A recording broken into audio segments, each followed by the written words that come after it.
Good morning to all of you. So today's topic is the Fermat's theorem. So this theorem states that if p is a prime integer and a is any integer, then we have to show that a raised power p this is congruent to a mod p. So हमें यहाँ पे क्या show करना है, p हमारे पास कोई prime integer है, a भी हमारे पास कोई इंटीजर है, और हमें ये शो करना है जो a रेज पावर p है वो कॉन्ग्रुएंट है किसके, a mod p के. और हम इसको ऐसे भी कह सकते हैं कि जो a रेज पावर p है देन माइनस ए है, ये क्या होना चाहिए, this should be divisible by p, by p. सो ये हमें क्या करना है, शो करना है. अब इसको मैं जो कर रही हूँ यूलर्स थ्योरम से प्रूव कर रही हूँ यहाँ पे. इसको आप और भी कई तरीक़ों से प्रूव कर सकते हैं. सो मैं यहाँ पे जो आज प्रूफ आपको दिखा रही हूँ वो यूलर्स थ्योरम से यूज़ कर रही हूँ. सो अब हम यहाँ पे लिखेंगे इफ़ जो जीसीडी होगा किसका, ए और पी का, अगर ये हमारे पास 1 के इक्वल होगा, so then by Euler's function क्या हो जाएगा, और Euler's theorem we have, then by Euler's theorem we have, ये हमारे पास क्या आ जाएगा, that a raising power phi n होता है. तो एन यहाँ पे प्राइम है तो मैं यहाँ पे पी लिखूंगी. So a raise power p this is congruent to 1 mod p. सो ये पार्ट आ जाएगा. सो हमारे पास यूलर फंक्शन क्या कहता है, मैं यहाँ पे लिख देती हूँ, a raised power phi n, this is congruent to 1 mod n. Okay. सो ये मैंने यूलर्स फंक्शन का यहाँ पे यूज़ किया हुआ है, सॉरी यूलर्स थ्योरम का मैंने यहाँ पे यूज़ किया हुआ है. सो अब देखेंगे यहाँ पे हमने लिखा a raise power phi p this is congruent to 1 mod p. So अब यहाँ पे देखिए, यहाँ पे जो हमारे पास पी है, पी क्या है दिया हुआ, हमारे पास प्राइम दिया हुआ है. सो ये प्राइम इंटीजर है. सो ये मैंने आपको एक बार यूलर्स फंक्शन के एक प्रॉपर्टीज़ में आपको बताया था.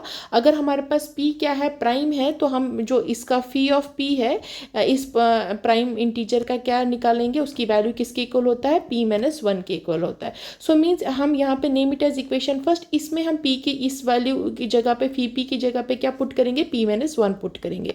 सो I will write here, so therefore a raise power p minus 1 this is congruent to 1 mod p. Okay, as आप लिख सकते हैं कि that phi of p this is equal to p minus 1. So ये पार्ट हो गया हमारे पास.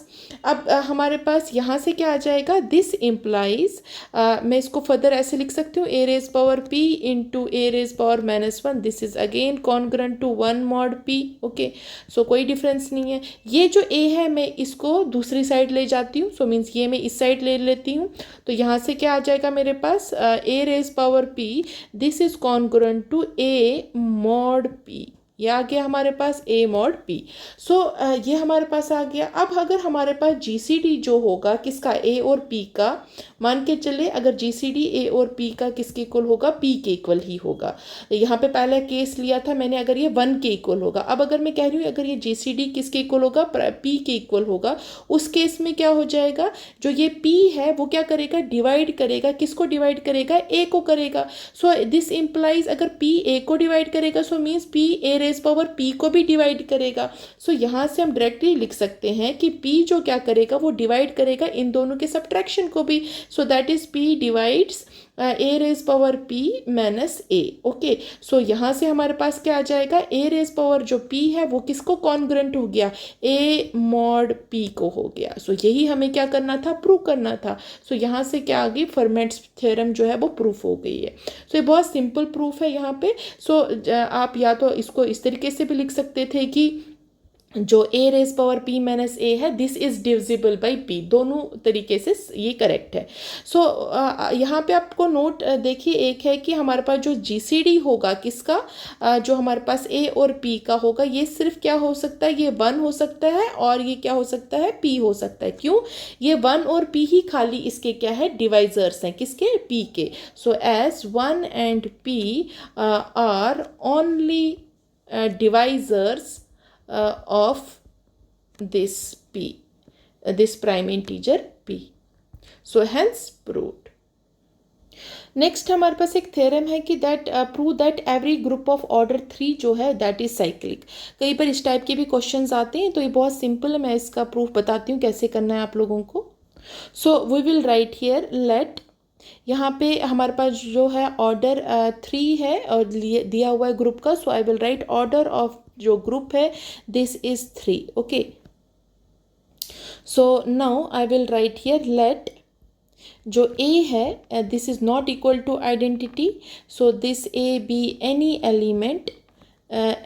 Element of this group G. So हम यहाँ पे क्या करेंगे, एक सब ग्रुप करेंगे कंसीडर. सो कंसीडर ए सब ग्रुप जनरेटेड बाय A, सब group generated by A. So we can write here let H is equal to A. This is cyclic, be the cyclic group generated by A, be the cyclic group generated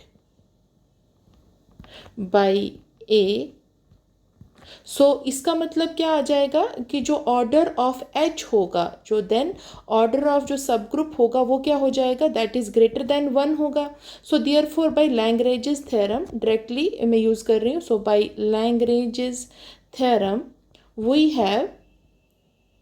we have order of H क्या करता है, divide करता है order of group को. सो यहाँ से ये आ जाएगा ऑर्डर ऑफ एच जो है वो डिवाइड करेगा ऑर्डर ऑफ ग्रुप को, और ऑर्डर ऑफ ग्रुप कितना है, 3 है. सो दिस मीन जो ऑर्डर ऑफ एच होगा या वो 1 होगा या वो क्या हो जाएगा, 3 हो जाएगा. सो इम्प्लाइज अगर ऑर्डर ऑफ एच जो होगा वो इक्वल टू 3 होगा. सो बिकॉज जो ऑर्डर ऑफ एच है, बिकॉज ऑर्डर ऑफ एच जो है that is not equal to 1. So वो 1 नहीं है. सो वो किसके इक्वल लिख रही हूँ मैं, वो 3 के इक्वल है. सो अगर वो 1 के इक्वल नहीं है, वो 3 के इक्वल है. So this means order of H is equal to 3 and वो किसके इक्वल हो गया, ऑर्डर ऑफ ग्रुप के इक्वल हो गया. So this implies that G किसके इक्वल आ गया, एच के इक्वल आ गया. सो बट जो एच है वो क्या है हमारे पास, that is cyclic group. But H is cyclic, H is a cyclic group. So this implies G is also a cyclic group. So ये हमारे पास क्या है, ये भी हमारे पास एक cyclic group होगा. So hence